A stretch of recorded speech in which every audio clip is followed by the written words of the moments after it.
Dear friends, ஒரு XL சீட்டில் என்ட்ராக இருக்கிற ஃபார்முலாஸை மற்ற யாரும் எடிட் பண்ணாமல் இருக்க, அந்த ஃபார்முலாஸை ஹைட் பண்ண விரும்பினீங்கன்னா அதை ரொம்ப ஈஸியாக ஹைட் பண்ணலாம்.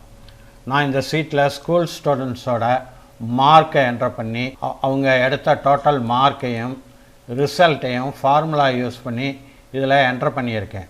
ஃபார்முலா யூஸ் பண்ண இந்த 2 காலம்ஸில் உள்ள எந்த செல்லை செலக்ட் பண்ணாலும் இங்கே ஃபார்முலா பாரில் அதோட ஃபார்முலா தெரிய மாட்டேங்குது. அதே சமயம் இந்த மார்க்கை எடிட் பண்ணால் அது இந்த டோட்டல்லையும் ரிசல்ட்லையும் ரிஃப்ளெக்ட் ஆகுது.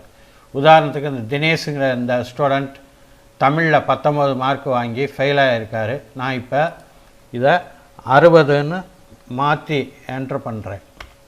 இப்போ பார்த்தீங்கன்னா அவர் பாஸ்ன்னு காமிக்குது. அதே மாதிரி டோட்டல் மார்க்ஸும் மாறிடுச்சு. இந்த மாதிரி ஒரு எக்ஸல் சீட்டில் என்ட்ராக இருக்கிற ஃபார்முலாவை எப்படி ஹைட் பண்ணுறதுங்கிறத பற்றி இந்த வீடியோவில் பார்க்க போகிறோம்.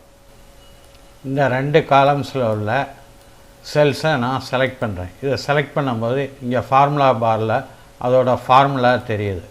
முதல்ல இந்த ஷீட்டில் உள்ள எல்லா செல்ஸையும் செலக்ட் பண்ணணும்.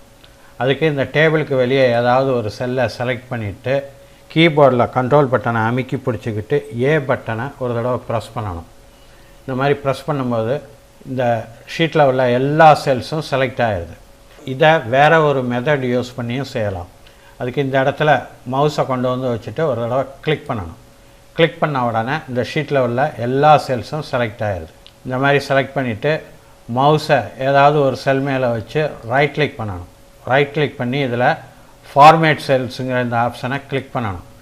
கிளிக் பண்ண உடனே ஃபார்மேட் செல்ஸ்னு இந்த மாதிரி டயலாக் பாக்ஸ் ஓப்பன் ஆகும். இப்போ பார்த்தீங்கன்னா இதில் நம்பர் செலக்ட் ஆகிருக்கு. இதில் ப்ரொட்டெக்ஷனை செலக்ட் பண்ணணும். ப்ரொட்டெக்ஷன் உள்ள லாக்டு வந்து டிக் ஆகிருக்கு, அதாவது செலக்ட் ஆகிருக்கு. நான் இது மேலே மவுஸ் வச்சு ஒரு தடவை கிளிக் பண்ணுறேன். அந்த டிக் மார்க்கு ரிமூவ் ஆகிருச்சு. அதாவது இந்த செலெக்ஷனை டீசெலக்ட் பண்ணிவிட்டேன். இப்போ ஓகே பட்டனை ப்ரெஸ் பண்ணுறேன். இப்போ ஃபார்முலா என்ட்ராக இருக்கிற எல்லா செல்ஸையும் செலக்ட் பண்ணணும். அதுக்கு இந்த ஹோம் டேப் உள்ளே போய் இங்கே ஃபைண்ட் அண்ட் செலக்டை ஓப்பன் பண்ணி இதில் ஃபார்முலாஸை கிளிக் பண்ணணும். இப்போ பார்த்தீங்கன்னா ஃபார்முலாஸ் என்ட்ராக இருக்கிற எல்லா செல்ஸும் செலக்ட் ஆகிருச்சு. இதில் மவுஸை கொண்டு வந்து வச்சுட்டு ரைட் கிளிக் பண்ணி ஃபார்மேட் செல்ஸை கிளிக் பண்ணணும். கிளிக் பண்ணிவிட்டு இந்த ஃபார்மேட் செல்ஸுங்கிற இந்த டயலாக் பாக்ஸில் ப்ரொட்டெக்ஷன் உள்ளே போய் இந்த லாக்ட் ஹிடன் இது 2ஐயும் கிளிக் பண்ணி செலக்ட் பண்ணணும். இப்போ இது 2லையும் டிக் மார்க் என்ட்ராகி செலக்ட் ஆகிருக்கு. இப்போ ஓகே பட்டனை ப்ரெஸ் பண்ணுறேன்.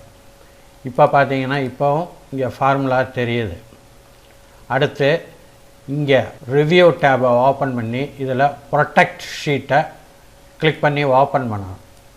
இப்போ இந்த விண்டோவில் protect worksheet and contents of locked cells tick ஆகிருக்கு, அதாவது செலக்ட் ஆகிருக்கு. இது செலக்ட் ஆகிருக்கணும். அதே மாதிரி செலக்ட் லாக்டு செல்ஸும் செலக்ட் அன்லாக்டு செல்ஸும் செலக்ட் ஆகிருக்கணும். இப்போ இந்த 3ம் செலக்ட் ஆகிருக்கு. இப்போ இதில் பாஸ்வேர்டை என்ட்ரு பண்ணணும்.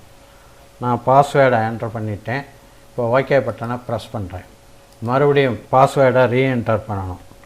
மறுபடியும் பாஸ்வேர்டை ரீஎன்டர் பண்ணிவிட்டு ஓகே பட்டனை ப்ரெஸ் பண்ணுறேன். இப்போ பார்த்தீங்கன்னா இதில் உள்ள ஃபார்முலா எதுவுமே தெரியலை. இப்போ இதை பழைய மாதிரி ஃபார்முலா தெரிகிற மாதிரி கொண்டு வரணும்னா ரிவ்யூ டேபை ஓப்பன் பண்ணி இதில் அன்ப்ரொடெக்ட் ஷீட்டை கிளிக் பண்ணி இதில் பாஸ்வேர்டை என்ட்ரு பண்ணணும். நான் இப்போ பாஸ்வேர்டை என்ட்ரு பண்ணிவிட்டு ஓகே பட்டனை ப்ரெஸ் பண்ணுறேன்.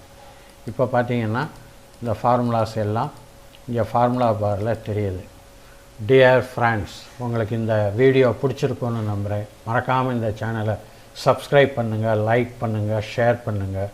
நன்றி, வணக்கம்.